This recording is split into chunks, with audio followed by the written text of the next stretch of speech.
योग मनुष्य के 7 केंद्रों में बांटता है। पहला जो चक्र है मूलाधार चक्र, और अंतिम जो चक्र है वह सहस्रार चक्र सिर के मध्य में है। मूलाधार चक्र को हम अल्फा पॉइंट बोल सकते हैं, तो सहस्रार को ओमेगा कह सकते हैं। कुंडलनी शक्ति यानी मनुष्य की जो ऊर्जा है मूलाधार चक्र पर यानी यौन केंद्र पर, वो कुंड मारकर जो है ऊर्जा सोया हुआ है। ऊर्जा जिस केंद्र पर रहेगा उसी केंद्र का जो वातावरण है, आबो हवा है, उसी केंद्र का जो संभावना है, उसके अलावा हमारे जीवन में और कोई संभावना का कोई उदय नहीं होगा। ये ऊर्जा अगर दूसरे केंद्र पर आ जाए तो फिर मनुष्य के वातावरण, उसके आबो हवा, उसका व्यक्तित्व, पर्सनालिटी और बदल जाएगा।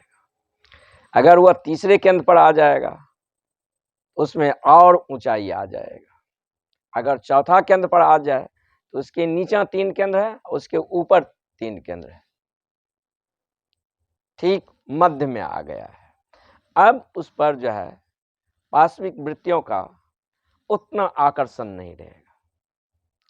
प्रकृति के नीचे जो दुनिया है, उस दुनिया को लगभग करीब जो साधक है अतिक्रमण कर लिया है। अभी जो हमारा स्थित है, मैं अपने आप को शरीर ही मानता हूँ। शरीर के अलावा मेरा कोई अनुभूति ही नहीं है। या मैं कहूँ तो अपने आप को जो मैं शरीर के साथ आइडेंटिफिकेशन कर लिया हूँ, शरीर के साथ हमारा आइडेंटिफाइड हो गया, तदात्म हो गया। तो शरीर के अलावा अपने आप को कुछ अलग से कोई और अस्तित्व समझता ही नहीं।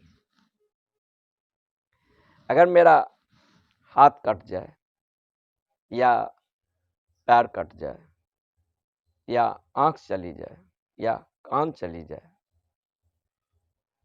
तो मैं अपने को उसमें कुछ कम महसूस नहीं होता हूँ। मैं हाथ या पाँव या आंख या कान के अनुपस्थित से या उसके नष्ट हो जाने से हमें अपने भीतर जो अस्तित्व है उसमें किसी प्रकार का कमी नहीं होता है। अगर मेरा बॉडी आइडेंटिफिकेशन जो हम अपने आप को मान लिए हैं कि मैं शरीर ही हूँ, तो हाथ अगर कट जाए या पैर कट जाए या आंखें चली जाए तो फिर उतना हिस्सा तो हमारा आइडेंटिफिकेशन में कम हो जाना चाहिए। लेकिन मेरा अस्तित्व तो कहीं इससे अलग है।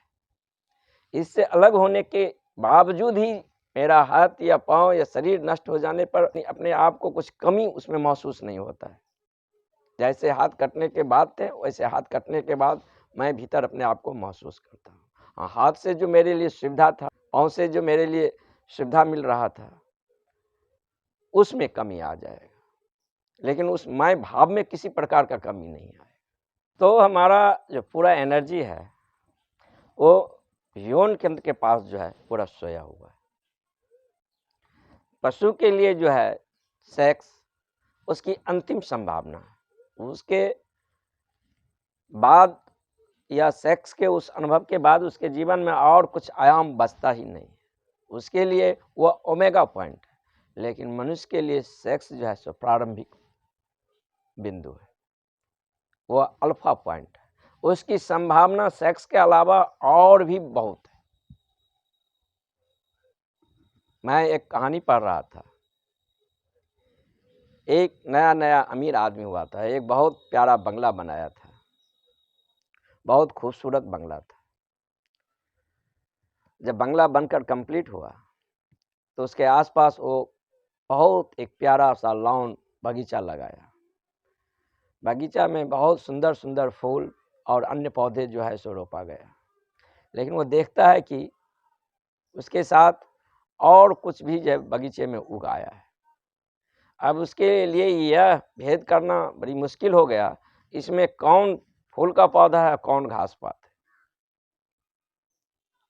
उसने जाकर एक फकीर से पूछा और बोला ये कि मैं जो बगीचा लगाया हूँ उस बगीचा में कौन फूल का पौधा है कौन घास पात है, ये तय करना मेरे लिए बहुत मुश्किल है। तो उस फकीर ने कहा कि आप ऐसा करें कि दोनों को उखाड़ लें।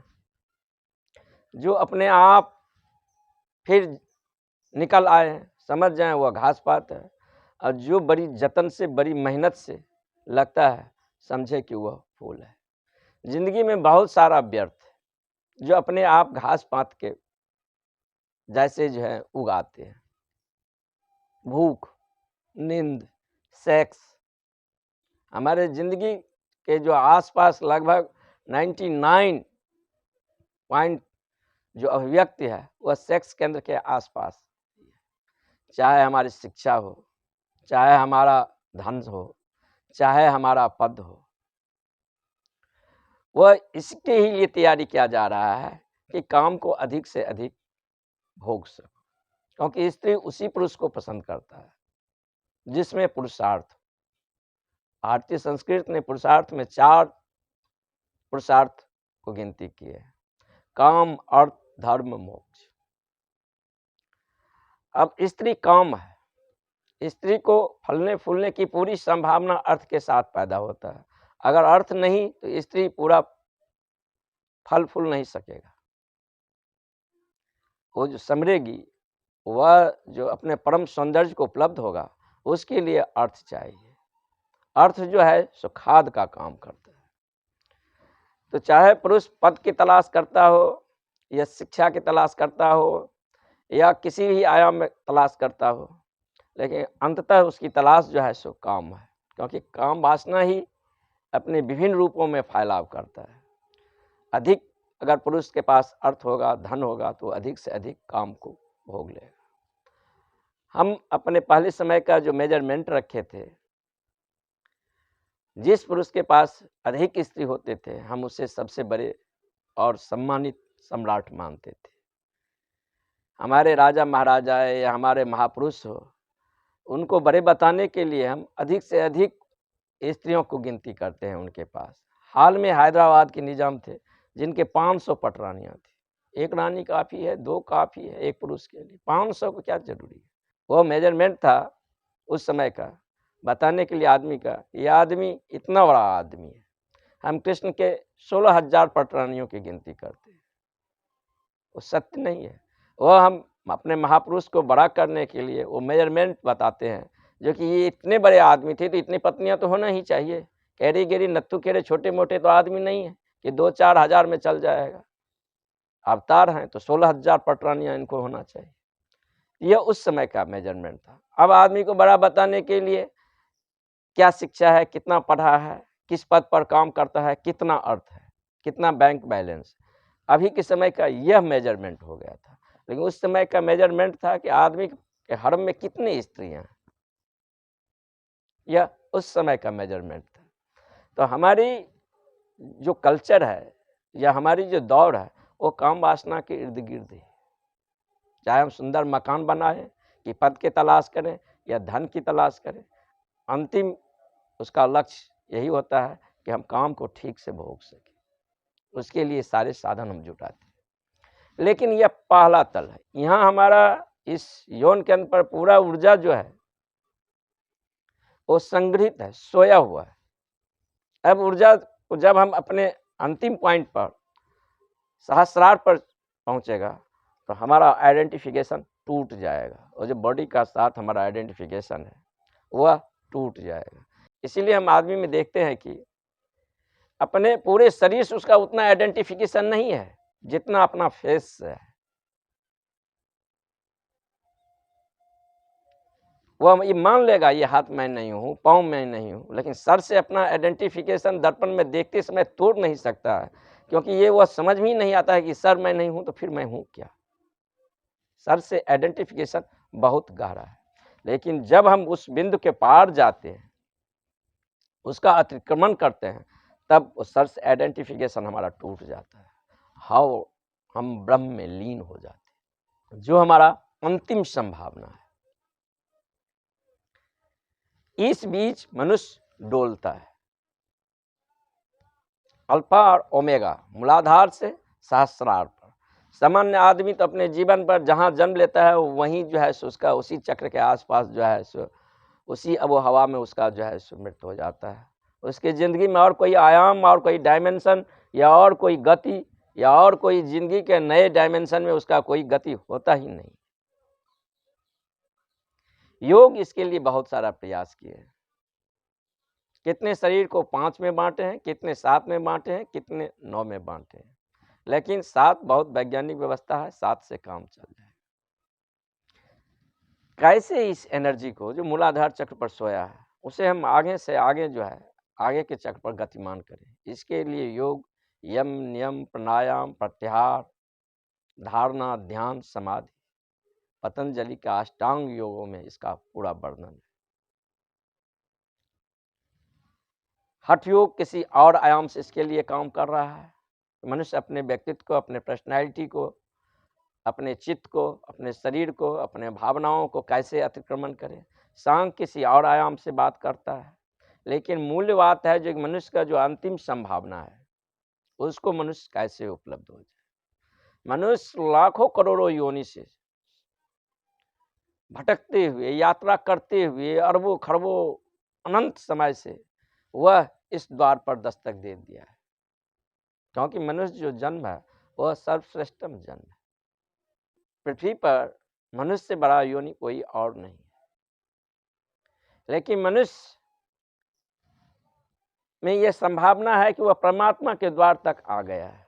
वह चाहे अपने पर्सनैलिटी को, अपने आप को अतिक्रमण करे, तो वह अंतिम संभावना को उपलब्ध कर सकता है, लेकिन पशु नहीं कर सकता। क्योंकि पशु का अंतिम जो संभावना है उसका काम ही है, काम के बाद उसके बाद कोई और आयाम नहीं है। अगर पशु के लिए पुरुषार्थ का गिनती हो तो काम और अर्थ होगा। काम पशु के जीवन में भी है, अर्थ भी है। अब पशु का अर्थ के लिए जिसका शरीर जो है सो ज़्यादा बलशाली हो, ज़्यादा चर्बी हो, वह पशु के अर्थ में ज़्यादा अर्थ हो गया है। और जिस पशु के पास ज़्यादा शक्ति होगा, ज़्यादा शक्तिशाली उसके शरीर होगा, शरीर पर अधिक चर्बी होगा, वह अधिक से अधिक मादा को इकट्ठा कर सकता है। सारी शक्ति का दौर तो इसीलिए ही।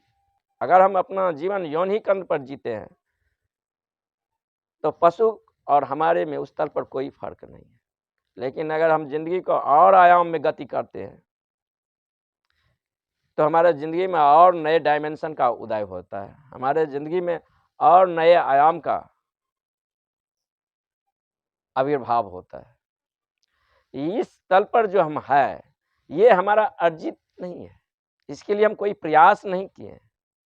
ये वैसे ही हुआ जैसे घास पात अपने आप उगाते। मैं जब अपने होश संभाला और होश के बाद जब मुझे महसूस हुआ तो इस प्रकार के वातावरण, इस प्रकार की भूमि और इस प्रकार की आबोहवा में अपने को पाया। लेकिन यह मेरा अंतिम बिंदु नहीं है। अगर अपनी अंतिम संभावना को उपलब्ध करना चाहता हूँ, मैं अपने आप को इससे संतुष्ट नहीं मानता हूँ, इतना पर ही मेरा संतोष नहीं है, तो मेरे द्वार, मेरे सिस्टम होने की संभावना वह खुल जाता है। सुकरात से किसी ने पूछा कि आप एक संतुष्ट सुअर होना पसंद करेंगे कि असंतुष्ट सुकरात होना पसंद करेंगे। तो सुकरात चूँकि संतोष का बात करता था, इसीलिए लोग उनसे ऐसा प्रश्न पूछा। तो सुकरात ने कहा कि मैं एक असंतुष्ट सुकरात होना पसंद करूँगा, न कि संतुष्ट सुअर। क्योंकि संतुष्ट सुअर जो है उसको संतोष को पता भी नहीं है, लेकिन असंतोष सुकरात को असंतोष का पता है। अगर संतोष सुअर होने में अगर मुझे मिलता तो मैं ऐसे संतोष को तिलांजलि दे देता, लेकिन मैं असंतुष्ट सुकरात होना पसंद करता। आदमी की बुद्धि पर बहुत पकड़ है। हमारा जो चित्त है, हमारा जो मन है, कहा जाता है कि मन के इस भाग संसार है और मन के इस भाग परमात्मा है। जब हम उस निर्विचार चित्त दशा को उपलब्ध होते हैं तो हमारा जो बीइंग, हमारा जो होने का अस्तित्व है, जिस स्रोत से जीवन ऊर्जा बह रहा है, उसका आविर्भाव होता है। उस स्रोत से हम पुनः जुड़ जाते हैं। उस स्रोत से अभी भी मैं जुड़ा हुआ हूँ, लेकिन अचेतन जुड़ा हुआ हूँ। नहीं तो मैं जिंदा कैसे रह सकता हूँ? सांस कौन ले सकता है मेरे शरीर में? कौन बोल सकता है? कौन खाना पचाता है? मैं तो कुछ नहीं कर रहा। कौन इस शरीर को रचना कर रहा है? कौन मेरे आंखों के भीतर से देख रहा है? मैं तो कुछ नहीं कर रहा हूँ इसके लिए। कर तो वही परम सत्ता, वही ऊर्जा कर रहा है, लेकिन फिर भी उसका मुझे पता नहीं, उसका विस्मरण हो गया है, उसे पुनः स्मरण से भर जाए। पूरे योग का यही तात्पर्य है, कैसे मैं अपने आत्म स्वभाव में, आत्मभाव में पुनः प्रतिष्ठित हो जाऊं। जब भीतर वह सेल्फ, अपने होने का अस्तित्व, अपने स्रोत से हम जुड़ जाते हैं, तब वहाँ आनंद है, मंगल है, अहोभाव है। फिर जीवन में न दुख है, न संताप है, न पीड़ा है, फिर न कुछ पाने की दौड़ है। यात्रा का उस पॉइंट को हम छू लिए जहाँ से मैं कभी निकला था और भटक रहे थे, पुनः उस पॉइंट पर आ गए, जो पॉइंट ऑफ नो रिटर्न बिंदु है। अगर हम ठीक से समझें तो हमारा दो सीमा है, एक यौन, दूसरा चित्त, हमारा बुद्धि। यौन के पॉइंट पर अगर हम अटक जाते हैं तो जो पशु की अंतिम संभावना है वह हमारी प्रथम संभावना है। अगर हम बुद्धि के केंद्र को अतिक्रमण चले जाते हैं तो हम परमात्मा में छलांग लगा लेते हैं। हम अपने निज अस्तित्व को, जो ओमेगा पॉइंट है, उसको स्पर्श कर लेते हैं, अपने स्रोत से जुड़ जाते हैं।